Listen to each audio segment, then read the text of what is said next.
Amid rising tensions in South Sudan, Uganda's military leadership said on Tuesday, March 11th, that it had sent troops to Juba over what Kampala termed an offer of support to the South Sudanese army. However, shortly after Uganda's statement, South Sudan denied that Ugandan troops were in Juba. South Sudan's information minister, Michael Makwe-Luith, told the country's iRadio that there were no Ugandan forces in Juba as of Tuesday afternoon. Earlier in the day, the chief of Uganda's defense forces, General Muhoozi Kainerugaba, had announced that Ugandan soldiers had already arrived in Juba to help manage the crisis in South Sudan. His remarks, made on X network, were echoed by the spokesperson of Uganda's military, Major General Felix Kulayigye. But South Sudan said Muhoozi's statement, which they dismissed as inaccurate, came after the Ugandan military chief had reportedly said Ugandan soldiers would be in South Sudan under a temporary mandate of the Eastern African Regional Bloc, IGAD.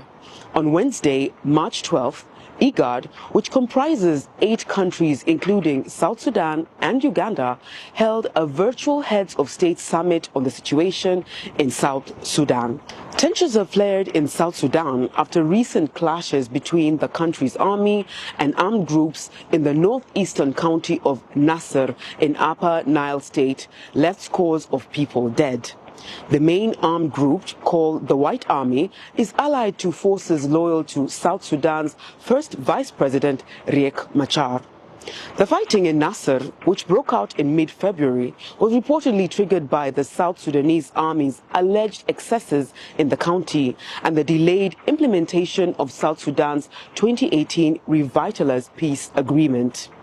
The local groups also decry a vigorous disarmament exercise. South Sudan's government, however, says the deployment of its soldiers to Nasser County does not seek to forcibly disarm the local groups, but is a routine troop rotation.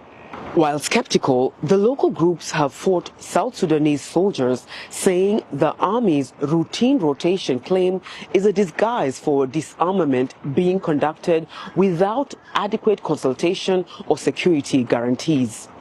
There are fresh fears that fighting in Nasser, as well as the recent arrest of senior officials allied to first Vice President Machar, could trigger another civil conflict in South Sudan. On March 8th, South Sudan's National Security Service, NSS, said at least 7 senior officials had been arrested over their alleged involvement in the Nasser conflict. Among those in custody,